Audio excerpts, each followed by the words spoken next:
सब ग्वाल बाल बोले लाला तू तो राजा को चोरा है, तेरे काजे तो सब दूध की व्यवस्था है, हम तो छोटे मोटे ग्वाला हैं, हमें तो अपनो सबरो गौरस मथुरा भेजनो पड़े, और मथुरा भेजवे के कारण हम लोगन को पीवे को ना मिले। ठाकुर जी मन में विचार करने लगे, बोले भैया ये गौरस, गैया के पालक हम, गैया चरावे हम, दूध निकाले हम, और गौरस ले जाए मथुरा वाले, और ये कंस के यहां जानो पड़े सब कर के रूप में। ठाकुर जी को ये बात सुन के बहुत अच्छा नहीं लगा। भगवान ने तुरंत कहा कि भाई अभी तुम बालक हैं, अभी हम समझाएंगे तो कोई हमारी बात मानेगा नहीं, यहां से बढ़िया एक काम करो, चोरी करो। ग्वाल बालन से बोले अब घर घर जाकर के चोरी करेंगे। ग्वाल बाल सब बोले, बोले लाला तू जो कहेगो सो करेंगे, चोरी करवे की बात मत करे बस। और क्यों चोरी क्यों ना करोगे? बोले हमारी मैया के चोरी करवे तो ब्याह ना हो गए। ठाकुर जी बोले शरीर तुम पे बनना है रहे हो, पतरे दुबरे पतर पूछरा से है गए हो। हमारी ब्रज भाषा में पतरे दुबरे को क्या बोलते हैं? पतर पूछरा। क्या बोले? पतर पूछरा। हमारे यहाँ मोटों का सम्मान है, पतलों की बड़ी निंदा है, क्योंकि लाल जी भी तो हमारे गोल मटोल हैं धाम धुल्ला से। तो ठाकुर जी बेचारे पतरे दुबरे जितने इनके तन सुखा, नाम उनके नाम कुछ और है पर ठाकुर जी ने उनके नाम अपने आप धर दिए हैं। तन सुखा, वो तंत सुख हो गए पतरो सो, तन सुखा। और एक है वो रोतो ही रेवा को नाम रख दियो मन सुखा। और एक है बेचारो बातें कभी भी कहो अरे अपने घर तक चूल्हे क्या भोजन पर, लाला हमारे घर में तो 4 ही लोग हैं, 4 कोई बने और तो बातें ज्यादा बनी ना। ठाकुर जी बोले धन सुखा, ये तन सुखा मन सुखा धन सुखा। मधुमंगल श्री दामा, ठाकुर जी के खूब सारे सखा हैं, सब अपने आप नामकरण कर दिए ठाकुर जी ने। ठाकुर जी बोले चोरी करेंगे। ग्वाल बाल बोले लाला जो कहेगो सब करेंगे, चोरी ना करेंगे। ठाकुर जी बोले चोरी ना करोगे ना करेंगे, ना करोगे ना करेंगे। वो ठीक है, कल ते तुम सबरे अकेले खेलो, हम और दाऊ दादा अकेले खेलेंगे, आवे की जरूरत नहीं यहां पे। जैसे ही ठाकुर जी ने अपने से दूर जावे की बात कही, ग्वाल बाल सब परेशान है गए। वो लाला तू जो कहेगो सब करेंगे पर हमसे दूर जावे की बात मत कर, बता कैसे करनी है, कहां करनी है। ठाकुर जी बोले 3 सेना बनाओ, जल सेना, थल सेना, वायु सेना। बोले जल सेना कौन सी? बोले जहां भी चोरी करेंगे ये हमको कौन बताएगा? बोले वायु सेना। वायु सेना कौन है? बोले मरकान भोक्षण बंदर सबरे। हाँ भाई तुम सबरे कूद कूद के छतन पे जाओ, ढूंढो घरन में कहां पे छीका पे मक्खन टंगो है, कहां पे दही टंगी है, और हमको सब आवाज कर करके बताए दो। वहां घर की तरफ सबसे पहले जल सेना जावेगी, जमुना जी में हेती भाई, और वायु सेना बंदर है, ये सब छतन पे कूद कूद के जाएंगे, और थल सेना हमें, हमारे संग 2-4 सखा चलेंगे आगे पीछे। ऐसे करके ठाकुर जी ने पूरी चोरी को पूरा निधान बनाया। बोले लेकिन वासों पहले अपने अपने घरन में करके देखो, पहले प्रैक्टिस करो। ठाकुर जी बोले कल मैं पहले अपने घर में चोरी करके तो देखूं कैसे होवे, फिर दूसरे के घर में जाएंगे। तो यशोदा मैया ने लाल जी के चरणन में ऐसे सुंदर सुंदर नूपुर पहनाए। ठाकुर जी सवेरे देर से उठे, जल्दी ना उठे। नंद बाबा उठ जाएंगे भोर में, बलराम जी उठ जाएंगे भोर में, यशोदा मैया सब उठ जाए, लाला उठ पड़े हुए पौड़े हुए, पीरी चदरिया ओढ़े लेटे ही रहेंगे। कब तक? बोले सूर्य उदय जब तक नहीं आ जाए। कभी कभी मन में भाव आवे कि भागवत जी में भी वर्णन है कि ठाकुर जी ब्रह्म मुहूर्त में उठ जाते हैं, सुबह 4-4:30 बजे उठ जाते हैं ठाकुर जी, नित्य क्रम है ठाकुर जी का, जब द्वारिका में रहे तब। तो ठाकुर जी ने मन में विचार किया होगा भैया इतनी जल्दी जल्दी उठ उठ के नींद बहुत अधूरी रह गई। सो कृष्ण लीला 11 वर्ष 56 दिन ठाकुर जी खूब सोए, आनंद में खूब देर देर तक उठते। वही के कारण बिहारी जी में आज भी मैया वहीं बैठ जाओ, ऐसे छलांग कूद के मत आओ, वहीं विराज जाओ। हाँ बहुत ध्यान से सुनो, हमारे बिहारी जी में आज भी ठाकुर जी आराम से ही उठे। अब तो देखो वृंदावन के हर मंदिर में एक एक भाव कृष्ण लीला का है। जैसे हमारे श्री राधा रमण लाल जी में वहां शाम को ठाकुर जी की गौधूली का भाव बहुत प्रसिद्ध है। ठाकुर जी की शाम को जब औलाई होती है, आरती होती है, उसमें ठाकुर जी के ये भाव रखा जाता है, गैया चरा के आए हैं तो हाथन पे, पाम पे और गालन पे एक वस्त्र को नेक गीलो करके यावा में इत्र लगा के ठाकुर जी के हाथ पाम पहुंचे जाएं। पुजारी जी पहुंचेंगे, गोस्वामी जी क्यों? बोले लाला गैया चरा के आयो, सो धूल मिट्टी में हो गए। तम गोरजच्छुरित कुंतल वद्दवरह वन्य प्रसून रुचिरे छड़चारुहासम। इसलिए श्री राधारमण जी एक छड़ी भी रखते हैं अपने हाथ में। वहां गौधूली का भाव प्रधान है। भाव तो बहुत सारे हैं पर एक यह भाव। और हमारे बिहारी जी में ठाकुर जी के उत्थापन में कृष्ण लीला का भाव है। बोले लाला देर से उठेगा क्यों? लाला है छोटो सो, इतनी जल्दी थोड़ी उठेगा। 8 बजे उठते हैं सुबह, सब जगह मंगला बेला सब हो जाती है, दर्शनार्थी दर्शन कर करा के बाल भोग कर लेते हैं, तब बिहारी जी उठते हैं हमारे। साल में एक बार मंगला होती है बस, 2 बजे रात्रि में। कब? जन्माष्टमी पर। नहीं तो बिहारी जी आराम से उठेंगे, कोई जल्दी नहीं। वहां ठाकुर, और घंटी नहीं बजेगी आरती में, क्यों? जोर से घंटी बजा दी, लाला डर गो तो घंटी नहीं बजाएंगे। बिना घंटी की आरती हो गई ठाकुर जी की, बिना घंटी की भोग प्रसाद पालें, क्यों? नंद जी के लाला है, नंद के घर के लाला है, घंटी इनके लाला तो हमारे यहाँ है। नंद जी के लाला तो उनको भोग थोड़ी रखना पड़े, वो तो खुद कूद के आ जाए मैया की गोद में, मुख खवाओ भूख लगी है। नंद बाबा के संग में प्रसाद कैसे पावे ठाकुर जी वर्णन करें। बोले नंद बाबा स्वयं पावे, लाल जी गोद में बैठ जाएं, और गोद में बैठ के नंद बाबा कहेंगे लाला खाएगो ना? आप ही खाऊंगा, खुद खाऊंगा। और फिर अपने आप सब सामग्री लेंगे, कछु यहाँ गेर दें, कछु। नंद बाबा 3 बार नहामे दिन में, क्यों? वो 2 बार तो लाला ही बिगाड़ दे पूरा, खीर फैला दे, सब्जी फैला दे, कड़ी लगा दे दाढ़ी पे। ऐसे ये कुछ कुछ भावों से वृंदावन के मंदिरों में भी ठाकुर जी के बाल लीलाओं को रखा गया। वैसे तो बालक ही हैं सब वृंदावन के भाव में, पर कहीं निकुंज की उपासना है ना, निकुंज के ठाकुर जी तो कुमार अवस्था के हैं। हमारे श्रीनाथ जी में, वहां श्रीनाथ जी में ठाकुर जी का जब श्रृंगार होता है तब ठाकुर जी के आगे बंटा भोग रखा जाता है। बहुत ध्यान से सुनना, बंटा भोग में प्रधान रूप से बहुत सारी चीज होती है, उसमें मिश्री होती है। वो मिश्री कैसी? हमारी आपकी जैसी हम खाते वैसी नहीं, मिश्री होगी गेंद जैसी बिल्कुल, वो बनाई जाती है स्पेशल नाथ द्वारा में। बोले काय को? बोले लाला अवई जो सेवा है रही है, ये 3.5-4 वर्ष के ठाकुर जी हैं, 2-4 ही दांत निकले हैं, मसूड़े इनमें खुजली हो गए ठाकुर जी के, तो क्या करें? बोले मिश्री ऐसी है, वहां को लेके खुजा लें अपने यहाँ पे। और श्रृंगार के समय भोग क्यों रखा जाता है? बोले कि लाला माने ना है, यशोदा मैया श्रृंगार करें, कभी इतकू भाग जाए, कभी उतकू भाग जाए, तो मैया सामने लाके सुंदर सुंदर आकृति की मिश्री बनाती है मैया। कोई गैया जैसी मिश्री, कोई सितारे जैसी मिश्री, कोई चंद्रमा जैसी मिश्री, कोई तोता जैसी मिश्री, क्यों? लाला को खिलौना बन जाए और पेट भी भर जाए। और यही में व्यस्त रहे, सो मैया जल्दी जल्दी श्रृंगार कर दे लाला को। हमने कथाओं में बताया, कभी आपके ठाकुर जी यदि श्रृंगार बहुत ज्यादा गेरते हों, तुरंत सामने भोग पधरा करके फिर श्रृंगार करो, नहीं गेरेंगे, पक्का है। और तब भी गेर दें तो समझ जाइए आपसे नाराज हैं, कोई और मांग कर रहे हैं, वो मांग पूरी करो।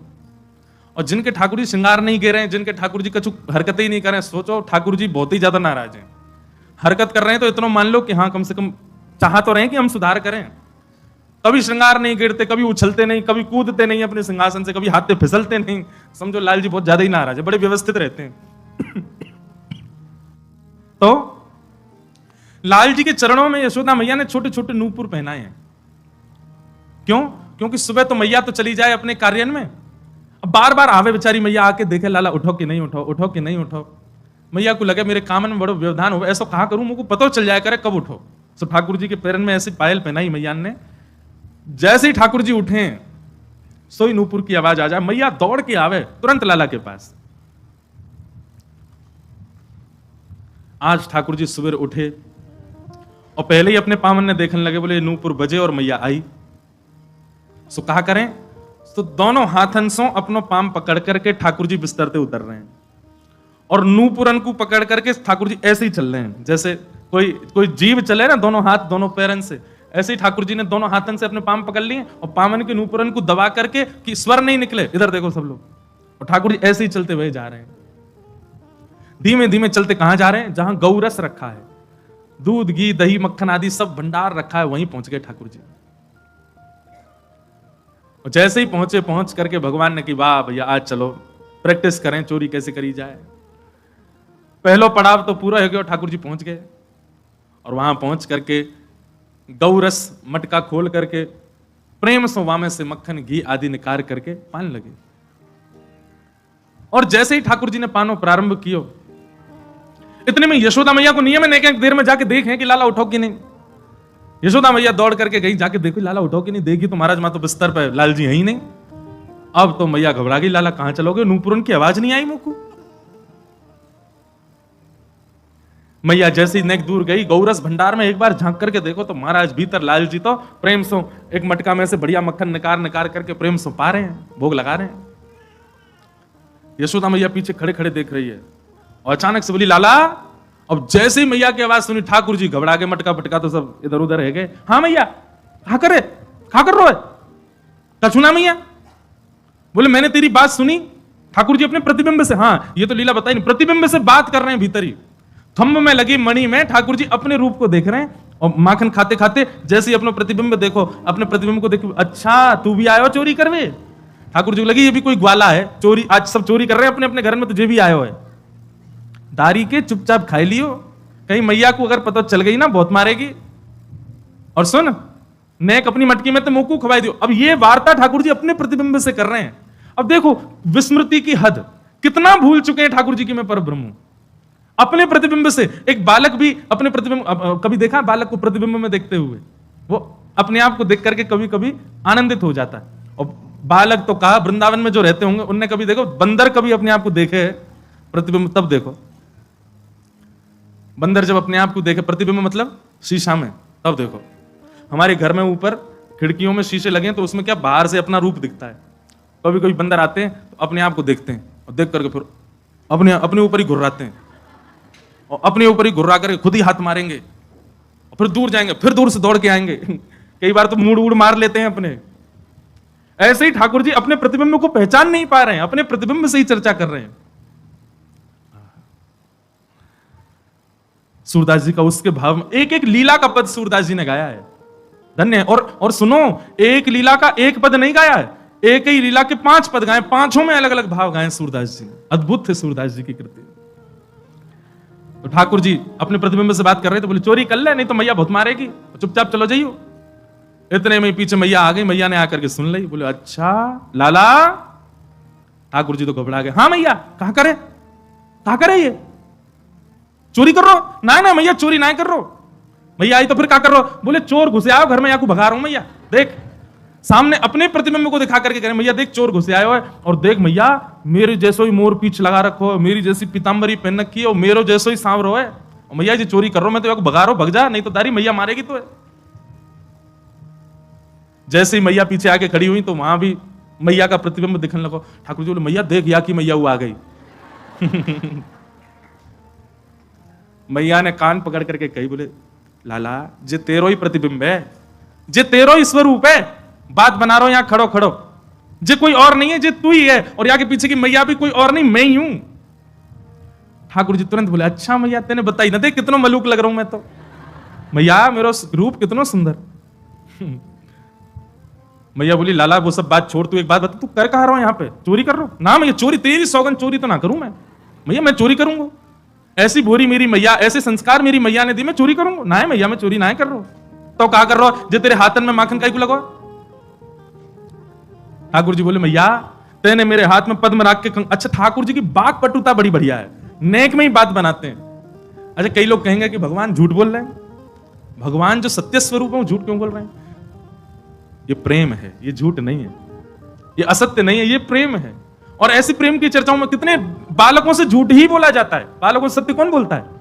रोने लग जाए, अच्छा चल चल चल तुझे शाम को लेके चलेंगे घुमाने, बेचारे को छल बल से झूठ बोल के सुला देते हैं। झूठ तो बोलते ही है क्योंकि प्रेम है वहां पर। ठाकुर जी बोले मैया तेने मेरे हाथ में ऐसे पद्मराग के कंगन पहना रखे हैं, मैं जैसे धूप में जाऊं खेलवे, धूप के किरण परवे से देख मैया मेरे हाथ जल गए कल। तो मेरा एक सखा है मन सुखा, वाने मुंह सो कही लाला तेरे हाथ जल रहे हैं ना, तो एक काम करियो मक्खन में जाके अपने हाथन को बोर लियो, मक्खन लग जाएगा तेरा हाथ ठीक हो जाएगा। मैया मैं तो चिकित्सा कर रहा हूं अपनी। अच्छा चिकित्सा कर रहा हूं? बोले हम बे, और तेरे मुंह पे कहां लग गए? हाथ जर गए पद्मनाग के कंगन, मुंह कैसे जरो तेरो? ये मुंह पे मक्खन काई को लगी है? ठाकुर जी बोले मैया तू बड़ी बोरी है। मैं ऐसे हाथ बोर के खड़ा हुआ, इतने में एक मक्खी आके बैठ गई मेरी नाक पे। अब बाकू मैंने उड़ावे खूब कोशिश करी, नहीं उड़ी, तो अंत में मुंह को मुकते हाथ लगाने में पड़ा, मुंह पे लग गए। मैया बोली मुंह खोल के दिखाइयो। ठाकुर जी ने मुंह खोलो तो भीतर मक्खन लग गयो। बोले अच्छा हाथ में जलन है गई, नाक पे मक्खी बैठ गई, मुंह के अंदर कहा भयो? अरे मैया तू तो बड़ी बोरी है, हाथन में जलन है रही सो हाथ बोल लिए, नाक पे मक्खी बैठ गई सो मुंह पे हाथ लगा लियो। और मैया इतनी पास जैसी मक्खन आयो मेरे मन में आई, सवेरे सवेरे मेरी मैया उठ के दही मथे वासो मक्खन ने, इतनी मेहनत करके मैया मक्खन निकाले और मैं वाकू खाऊं भी नहीं, मैं वाकू भूख भी नहीं लग, सो मैया मैंने नेक तेरो श्रम को मक्खन पा लियो। ठाकुर जी की बात सुन करके यशोदा मैया तो खूब नाराज भई। मैया बोली लाला तूने बहुत गलत काम किया, चोरी करे तू? मैया नाराज होकर रूठ के बैठ गई। ठाकुर जी बार बार जहां ठाकुर जी खड़े जाए मैया मुंह फेरे खड़ी हो जाए, दूसरी तरफ करी तो दूसरी तरफ मुंह फेरे बैठ जाए। ठाकुर जी गोद में चढ़ गए और मैया से कह रहे मैया मेरी बात सुन ले। बोले कहा सौ खाऊं पर घर ना जाऊं मैया, अब ना करूंगो चोरी, पर सांची कह मैया आज ते चोरी बंद, और सौगंध खा के कह रहा हूं मैया अब चोरी ना करूंगा। पर मैया वाके बदले मुझको कुछ चाहिए। बोले कहा चाहिए? पर सांची कह कब लावेगी मुंह तो दुल्हन गोरी। भैया आज से चोरी करना बंद, पर वाके बदले मुंह एक सुंदर सी चोरी तो मेरा ब्याह करा दे। मैया बोली 2.5 बरस को भयो लाला अभी तू। अरे नहीं बड़ा होता जब मैया तो कब करेगी, बूढ़ा हो जाऊंगा तब करेगी, अब उम्र है गई मैया मेरी, अब मेरा ब्याह करा दे। अच्छा कैसी चोरी चाहिए? ठाकुर जी कह रहे हैं भोरी सी होए सुभग छोटी। मैया इतनी छोटी बहू लिया कि मैं अब गैया चरावे जाऊंगा तो जेब में धर के ले जाया करूं, बहू है, और जब जब मन करे तब बाकू निकार के वास्ते बतियाले करूं। मैया बोली अच्छा छोटी सी होए सुभग छोटी, सुमा सारी नाक आंख मोटी। तोता जैसी नाक हो मैया बाकी, देखो नेक्स्ट से लाल जी की डिमांड सुन लो, तोता जैसी पैनी नाक हो मैया बाकी, और आंख मोटी, छोटी छोटी ने बड़ी बड़ी आंखन वाली चाहिए।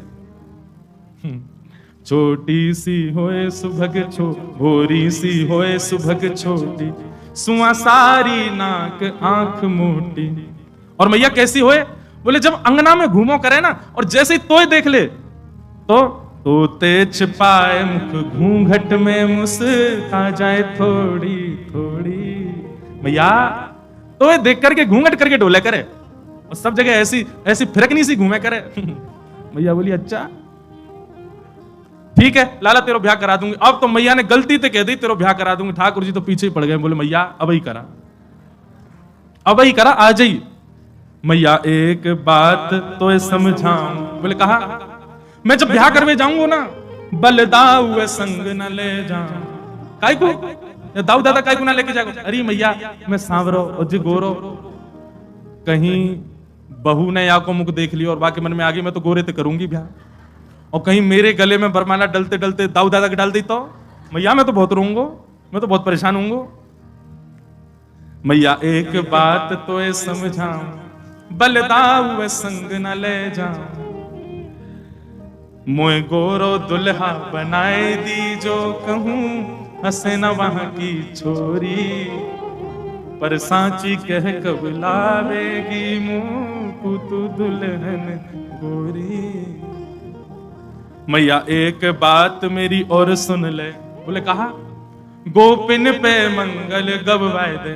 मैया तू तो अभी गोपिन को बुला और बंधन बार बंधवा के मंगल ढोल नगाड़े बजवा दे, अभी मंगल गीत प्रारंभ करवा दे। मैया मेरे हाथ पीरे कर दे, आ जाइए अभी काजर बाजर लगा के तैयार कर दे मुकू। बाबा ते कह के मंगवाए दे चढ़वे को सुंदर घोड़ी।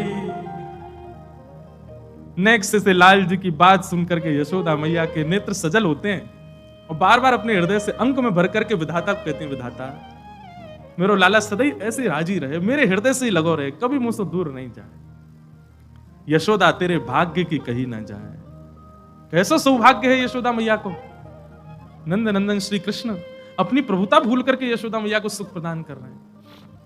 बंधुओं सबके प्रेम की स्थिति एक तरफ है, पर यशोदा मैया को जो सुख दिया है ना ठाकुर जी ने, अद्भुत। सेवा में सखी भाव, सहचरी भाव, सखा भाव, सेवक भाव सब अपनी जगह हैं, पर सेवा में यशोदा का भाव। जब आप सेवा में यशोदा भाव रखते हैं ना तो आपसे अपराध बनेगा ही नहीं, क्योंकि आप एक मातृभाव में सेवा कर रहे हैं ठाकुर जी की, नहीं बन सकता। सबरी गोपी आ गई, रोज ही आमे गोपी तो आकर के बैठ गई, लाल जी बीच में घूम रहे हैं, मैया सबन से बात कर रही है। मैया सबन को बता रही कल पता हो लाला कहा कह रहो, बोलो मेरा ब्याह करा दो, और ऐसी ऐसी बात न कर रहो। तब एक गोपी बोली लाला ब्याह करेगो? बोले हाँ करूंगा। कौन ते करेगो? बोले मैया बता दी मैंने कौन ते करूंगा, छोटी सी हो, ऐसी नाक हो, ऐसी आंख हो। अब सब गोपी बोली लाला देख अब हमें ते तो कोई ये पता ना है कि ऐसी छोरी कहां मिलेगी, एक काम कर इतनी सारी गोपी बैठी हैं तो हमें ते कोई ते कर ले ब्याह। माताएं तो ऐसे बोल देती बालक से, तू ढूंढ ले, हमें तो जो बढ़िया लग रही हो वही तो ब्याह कर ले। और सुन लाला तू गोद में बैठ जाइए जाते तो ब्याह करना हो। ठाकुर जी बोले ठीक है। अब ठाकुर जी एक एक करके गोपी के आगे जा रहे हैं, और गोपियां सब विवाहिता हैं बड़ी बड़ी, अब 80-80 साल की गोपियां हैं सारी, लाल जी को घेर के बैठी हैं। सो ठाकुर जी सब गोपिन के पास जामे, मैया जाकी तो आंख छूटी है याद ना कर रो। दूसरी गोपी के पास गए, जे तो धाम धुल्लासी मोटी है मुंह पे बैठ जाएगी याद ना कर रो। तीसरी गोपी के पास गए, बोले मैया जाके तो दांत ही ना है याद ना कर रो। ऐसी सब गोपीन के पास घूम रहे। उन्हीं गोपियों में एक अत्यंत वयोवृद्ध बेचारी, वो केवल दूर बैठी बैठी मुस्कुरा रही है, अत्यंत वयोवृद्ध, एक भी दांत नहीं है, बस अब कुछ ही दिन में भगवत धाम जाने वाली है। वो गोपी बैठी दूर लीला देख रही है। नेक्स्ट से लाल जी सब गोपीन के सामने जा रहे हैं। अत्यंत वयोवृद्धा के वो पंक्ति में भी नहीं बैठी थी, पंक्ति से थोड़ी दूर बैठी थी। अब वयोवृद्ध ने थोड़ी ऊंचे पे बैठे, नीचे बैठो नहीं जा आदि जो भी भाव, नेक दूर बैठी। ठाकुर जी उन गोपी की पंक्ति से बाहर निकले, वह गोपी के पास गए। वह गोपी को मुख देखो महाराज, अब वयोवृद्ध हो गई है, झुर्रियां पड़ गई हैं, बिल्कुल अवस्था 100 से भी अधिक। अब उस समय में तो लंबी आयु होती होगी, 150-200 साल की अम्मा। ठाकुर जी गए और वह की गोद में जाके बैठ गए। बोले मैया याते करूंगा ब्याह। आहा, सब गोपियां आनंदित हो गई। बोले जय हो लाल जी की। और वही के संग रहने लगे, भाई जान नहीं दे। बोले तू मेरी बहू है, अब यहीं रहे मेरे संग। अरे लाला मेरे तो दांत ना है। ठाकुर जी बोले मेरे कौन से आए, 2 ही हैं मेरे भी, तेरे भी 2 मेरे भी 2। ऐसे ठाकुर जी को बोल बाल कृष्ण लाल की। ऐसी मधुर लीला ठाकुर जी करते हैं, पूरे ब्रजवासियों को, गोपियों को इतना सुख प्रदान करते हैं, इतना आनंद देते हैं। ठाकुर जी की यह लीला की बलिहारी है।